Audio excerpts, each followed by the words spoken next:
In Nigeria, there was a small village called Ikotun. It was surrounded by forests. The villagers had many traditions and stories that they shared with each other. They lived simple lives, growing fruit and taking care of the environment. There was a curious young boy named Ebube. He loved adventure.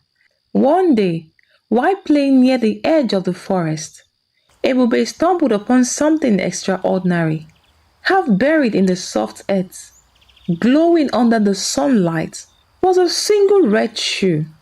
It was unlike anything Ebube had seen, vibrant and beautiful, with detailed pattern woven into its fabric. Fascinated, he picked it up and examined it closely. Ebube's excitement grew as he ran back to the village, holding the red shoe tightly. He couldn't wait to show it to his grandmother, Mama Nkechi, who was known for her wisdom and knowledge of the ancient tales.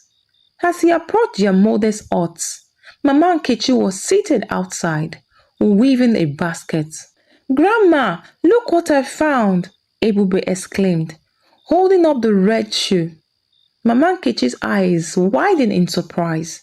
"Ha, Ebube, where did you find this shoe?" "Near the forest, Grandma. Isn't it beautiful?" "It is indeed," Mama Nkechi replied, a hint of concern in her voice. "But we must be careful with things we do not understand." Ebube nodded, but his curiosity wasn't satisfied. That night, as the villagers settled into quiet slumber, an unusual sound began to fill the atmosphere. It was a soft melodic beat, almost like a drum beat, echoing through the night. The villagers woke up confused, wondering what the strange noise was. When Ebube woke up the next morning, he heard the villagers talking and sharing stories with each other. The strange noise that kept everyone awake, and they were eager to find its source. As Ebube listened to the conversations, he realized that the noise had started after he brought the red shoe home. Determined to solve the mystery, Ebube decided to investigate. He examined the shoe closely, turning it over and over in his hands. There was nothing unusual about it, except for its remarkable beauty. As night fell, the noise returned, louder and more persistent than before. Ebube's heart was racing as he lay in bed, listening to the strong beats. He knew he had to do something important. The next morning, he went to his grandma with a troubled heart. "Grandma, the noise started after I brought the shoe home. Do you think it could be connected?" Mama Nkechi's eyes softened with understanding. "My child, there are many things in this world that we cannot see with our eyes. We must look deeper." The nights became increasingly restless as the mysterious noise persisted. It seemed to come from all directions, echoing through the village like a haunting melody. The villagers grew weary, their eyes heavy with fatigue and worry. Ebube could see the toll it was taking on them and felt a deep sense of responsibility. One evening, as the sun deepened below the horizon, Ebube decided to keep watch. He sat outside their hut, the red shoe by his side, determined to uncover the source of the noise. As darkness fell and the village grew silent, the familiar beats began once more. Ebube strained his ears, trying to pinpoint its origin. Hours passed, and just as Ebube's eyelid grew heavy with sleep, he noticed something strange. The red shoe resting innocently beside him seemed to shine in the moonlight. He reached out to touch it, and the noise grew louder, vibrating through his fingertips. Startled, Ebube pulled his hand back. The shoe fell silent. He reached out again, and the noise resumed, filling the night with strange rhythms. Ebube's mind raced with possibilities. What kind of magic was at play here? The next morning, Ebube shared his discovery with Mama Nkechi. She listened intently, her wise eyes reflecting a deep understanding of the unseen word. This shoe is no ordinary object, she said softly. It carried a story, a history that we must uncover. There is a spirit connected to it, and we must find a way to appease it. Ebube, feeling a mist of fear and determination. What should we do, Grandma? We must seek the guidance of the elders and the spirit of the forest. There's an old legend about a shoe like this, but we must confirm it first. Mama Nkechi and Ebube made their way to the village square, where the elders gathered to discuss important matters.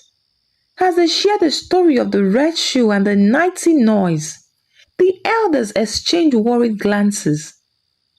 Elder Uche, the oldest and wisest of them all, spoke up. I have heard of such a shoe in the tales of our ancestors. It is said to be cursed, bound to the spirit of a restless soul. We must uncover the truth behind it and perform the necessary ritual to set the spirits free. With the elders' guidance, Ebube embarked on a journey to find the truth about the red shoe. His first stop was the home of Auntie Ugo, the village storyteller. She was known for her vast knowledge of ancient legend and tales. Auntie Ugo, Ebube began, do you know anything about a red shoe that makes noise every night? Auntie Ugo's eyes widened in recognition. Ah, yes, oh, I have heard of such a shoe. It is said to be linked to a tragic love story from many generations ago. A young woman named Adora fell in love with a warrior called Chike. They were deeply in love, but their union was forbidden by their families. Adora gave Chike a pair of red shoes as a token of her love, but he was killed in the battle before they could be together. Heartbroken, Adora wandered the forest wearing one of the shoes while the other was lost. It is said that her spirit still searches for her lost love and the shoe carries her sorrow. Ebube listened intently, feeling a pang of sadness for Adora and Chike. What can I do to help their spirit find peace? Auntie Ugo, smile gently. You must find the other shoe and return them. Only then will Adora's spirit be at peace. Empowered with this new knowledge, Ebube ventured deeper into the forest. Hoping to find the missing shoe as he walked, he encountered a mystical bird with feathers as bright as the sun. Young one, the bird spoke, its voice melodic. I know what you seek. The other shoe lies in the heart of the forest, guided by the spirit of the river. How can I find it? Ebube asked, his heart filled with hope. Follow the path of the setting sun, the bird replied, and you will reach the river's edge. There, you must speak with the river spirits and offer a token of your sincerity. Ebube thanked the bird and continued on his journey, following the path of the setting sun as instructed.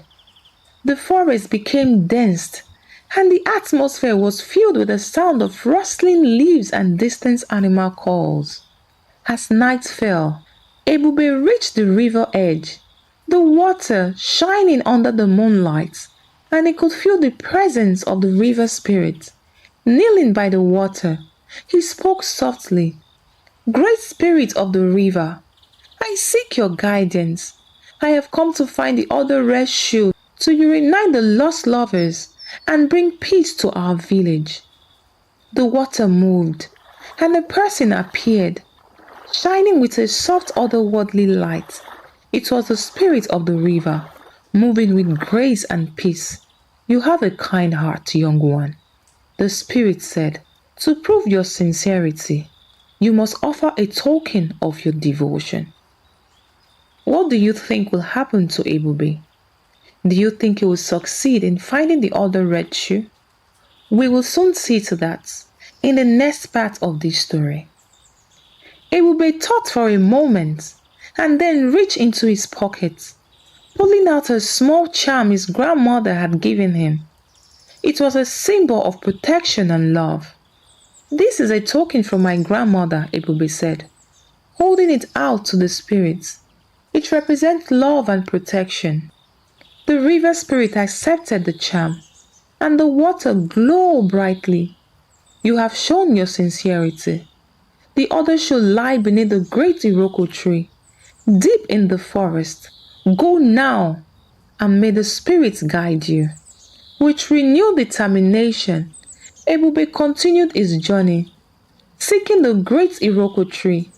The forest grew darker and more mysterious, but Ebube pressed on, guided by the moonlight. After walking for a long time, Ebube finally arrived at an old Iroko tree. The tree was huge, and its branches spread out wide. Under a protection of the forest, Ebube looked around on the ground under the tree, and to his surprise, he found the other red shoe partly buried in the depths. As he picked it up, a soft light enveloped him, and he felt a presence nearby. Turning around, he saw the spirit of Adora, her eyes filled with longing and sorrow. "Thank you, young one," Adora's spirit whispered. "You have reunited my lost love. My soul can now find peace." Ebube was amazed as Adora's spirit slowly disappeared, leaving a feeling of peace behind.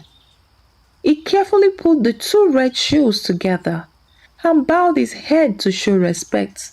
Returning to the village, Ebube shared his journey and the successful reunion of the red shoe with Mama Nkechi and the elders.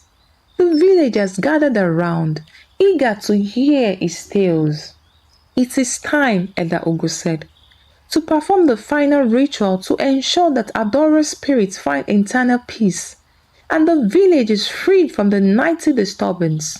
Mama Nkechi prepared the ceremonial incense, special herbs and sacred water.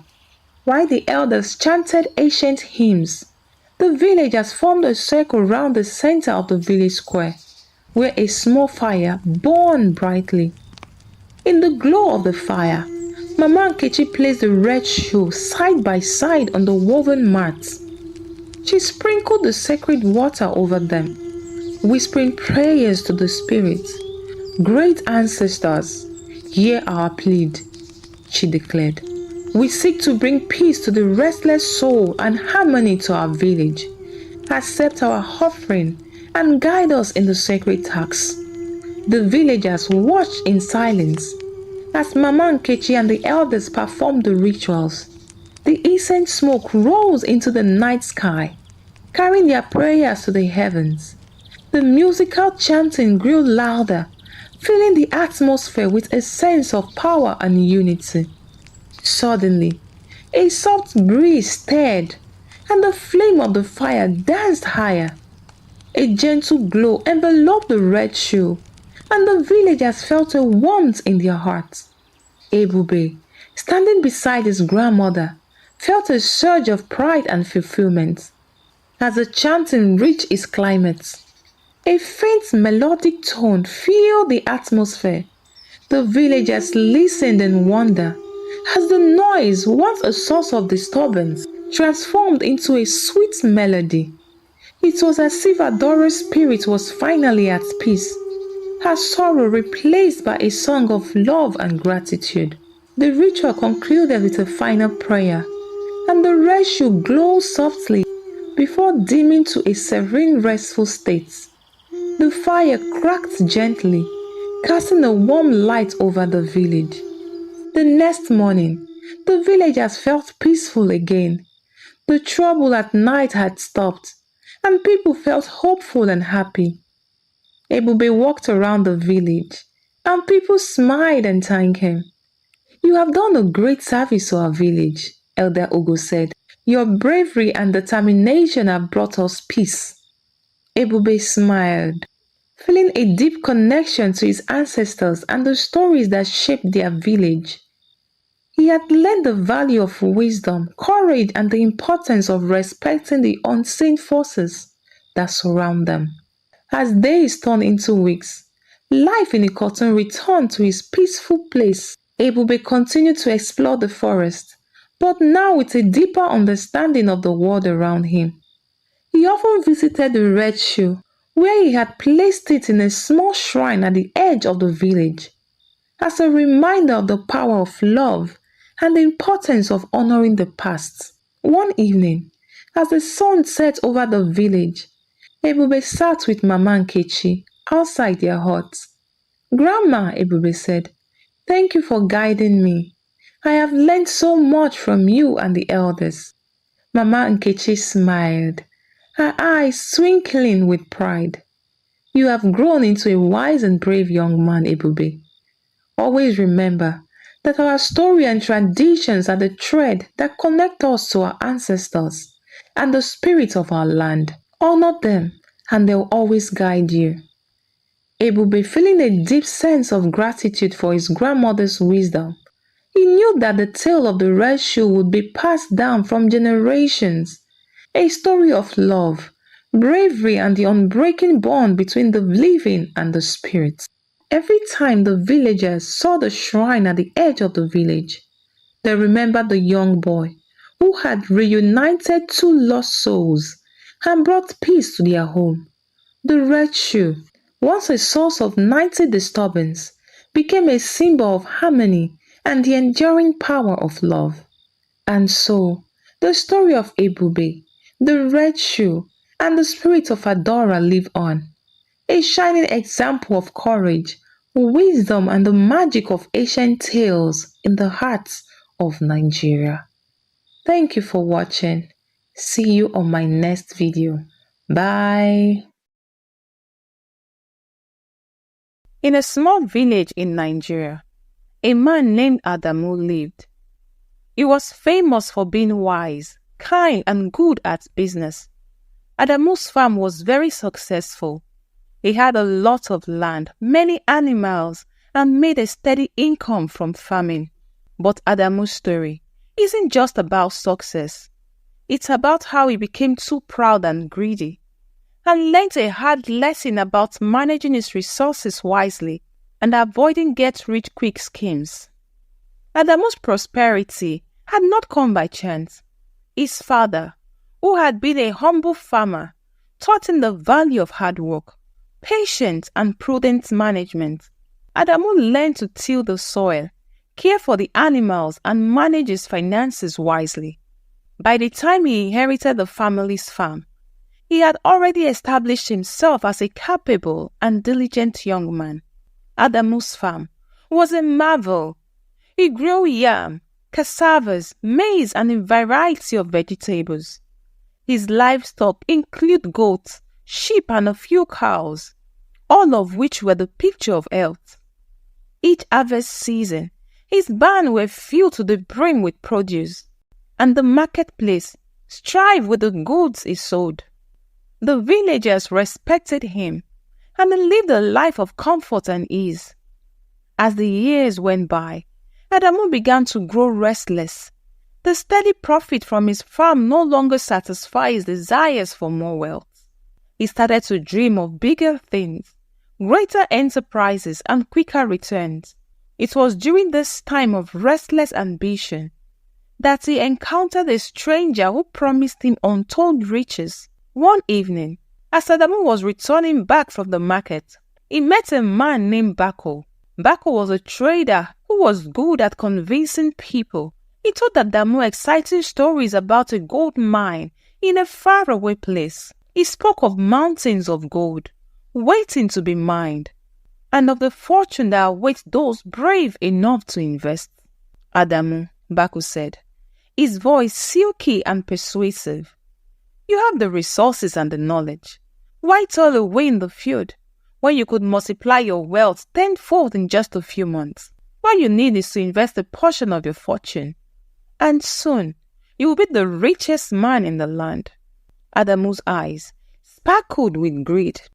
The idea of amassing such wealth without the back-breaking labor of famine was too enticing to resist. He decided to invest a significant portion of his savings into tobacco schemes, convinced that this was his path to untold riches. Adamu's friends and family tried to warn him. They reminded him of the old saying, "Not all that glitters is gold." But he would not listen. He withdrew a large sum of money from his savings, sold some of his livestock, and even mortgaged a part of his land to gather the funds required for the investment.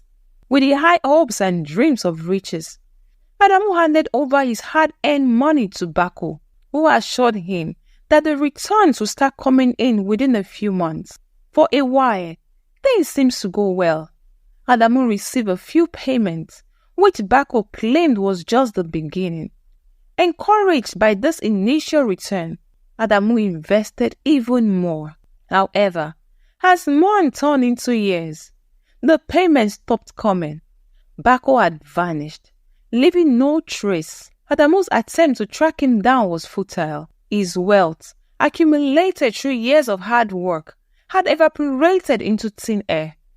The gold mine was nothing but a mirage, and Adamu was left with a mountain of debt and limited supply.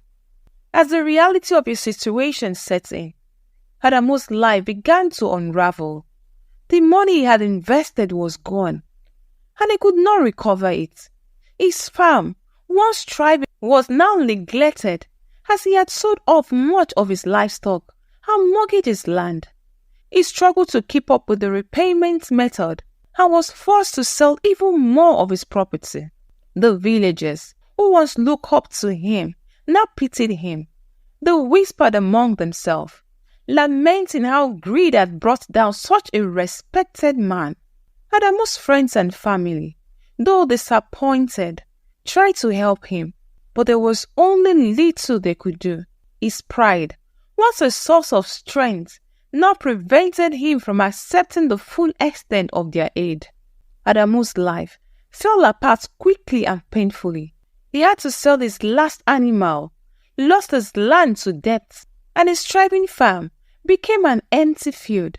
He was left with only a small rundown house and a deep sense of sadness and regret. As Adamu sat in his house, he reflected on his journey. He remembered the days of prosperity, the pride he felt in his achievement, and the satisfaction of his hard day's work. He realized that in his quest for quick riches, he had lost sight of the value that had made him successful in the first place. In the village, the story of Adamu is told to young and old. It's a reminder that wealth built on hard work, patience, and prudent management is far more enduring than the riches promised by smooth-talking strangers. Adamu's fall from grace is a lesson that resonates deeply, teaching the value of integrity, diligence, and the importance of staying true to one's principle. Adamu's journey is not over. Though he had lost everything, his spirit remained unbroken. In the next part of this story, we will see how he begins to build his life from the ashes of his former glory, learning new lessons and forging a path towards redemption and renewed prosperity. As Adamu sat in his house, watching the sun, the once bustling farm, now a barren plot, lay silent. He had lost nearly everything due to his poor decisions and reckless investments. But as he reflected on his journey, a sense of determination began to stir within him. He realized that his greatest resource was not the land or livestock, but his knowledge, skills, and unbroken spirit. The next morning, Adamu decided to visit his old friend Bala, who lived in a nearby village. Bala was known for his wisdom and its ability to turn the simplest of things into success. Adamu hoped to seek advice and maybe find a way to start anew. Bala welcomed Adamu with open hands, offering him a place to stay and a warm meal. After listening to Adamu's story, Bala nodded thoughtfully. "Adamu," Bala began, "your journey is a harsh lesson in the danger of greed and impatience. but it's also an opportunity for growth. You have the skills and knowledge. What you need now is a plan and the perseverance to see it through. Bala suggested that Adamu start small, focusing on rebuilding his farm with the little he had left.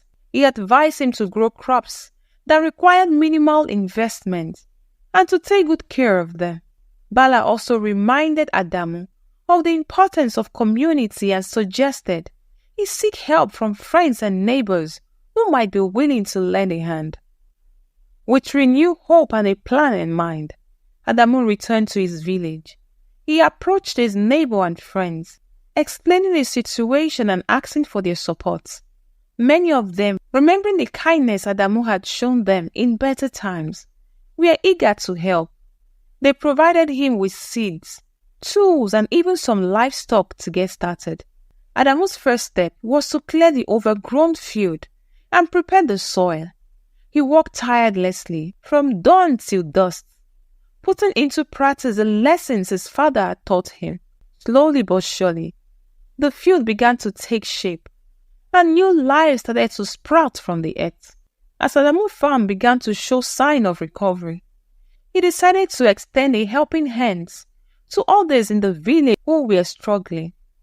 He organized a cooperative where villagers could pool their resources and work together for mutual benefit. This cooperative became a lifeline for many, and it helped to strengthen the bond within the community. Adamu also started a small school where he taught the young generations about farming techniques, financial management, and the importance of integrity and hard work. He shared his own story as a cautionary tale, hoping to instill in them the value that he had learned through his own experience. While working on his farm one day, Adamu came across an idea that would change his life once more. He noticed that the local market lacked certain high-demand crops, such as tomatoes and peppers, which could fetch him a good price if grown and harvested properly. With careful planning and a bit of risk, Adamu decided to diversify his crops. He invested in a small irrigation system and built simple greenhouses using locally available materials. The investment was modest, but the potential return was significant.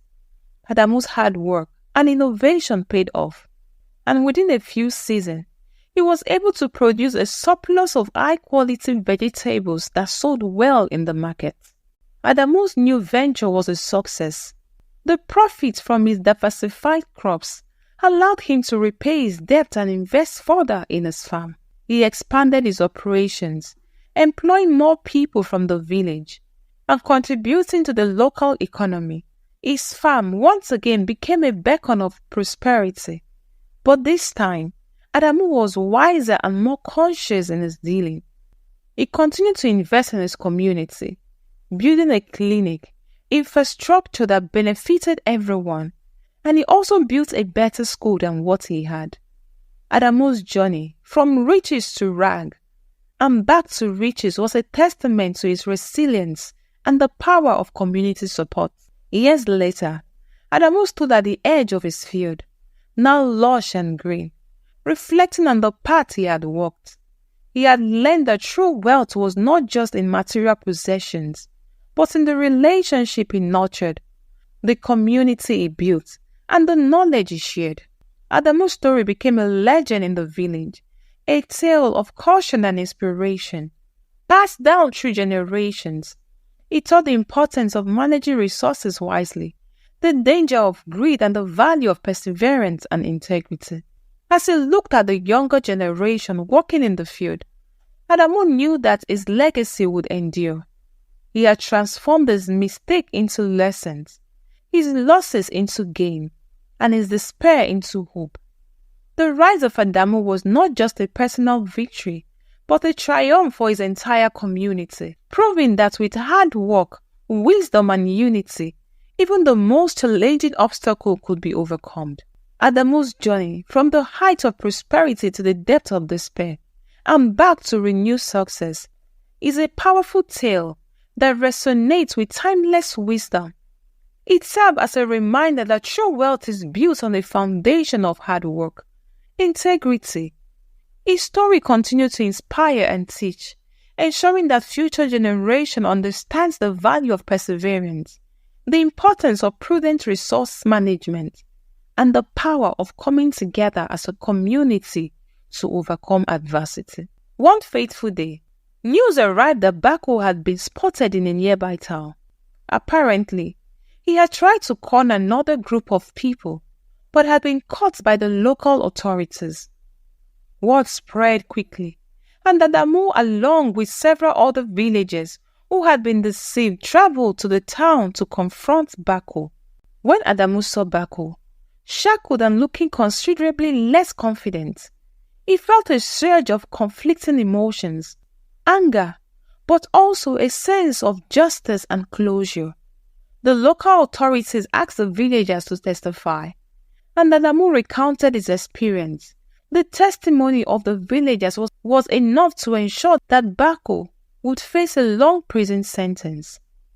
However, the authorities wanted to ensure that Bako paid back the money he had stolen. Under the supervision of the court, Bako was forced to work and repay every penny he had swindled. It was a slow process, but eventually, the villagers began to see some restitution. For Adamu, the repayment was less about the money and more about the principle. It was a reminder that justice, though sometimes delay was not denied. As he returned to his farm once again, he felt a sense of peace. The ordeal had been a painful chapter in his life, but it also taught him valuable lessons about trust and the strength of the human spirit. The story of Adamu contains several important morals. Adamu's downfall began with a desire for quick wealth. The pursuit of get-rich-quick schemes can lead to disastrous consequences. True prosperity often comes from hard work, patience, and steady progress. Adamu mismanaged his resources by investing in dubious schemes. This highlights the importance of managing one's resources wisely and making informed decisions. Proper financial planning and cautioned investment are crucial for long-term success. Adamu's story serves as a cautionary tale about learning from one's mistake.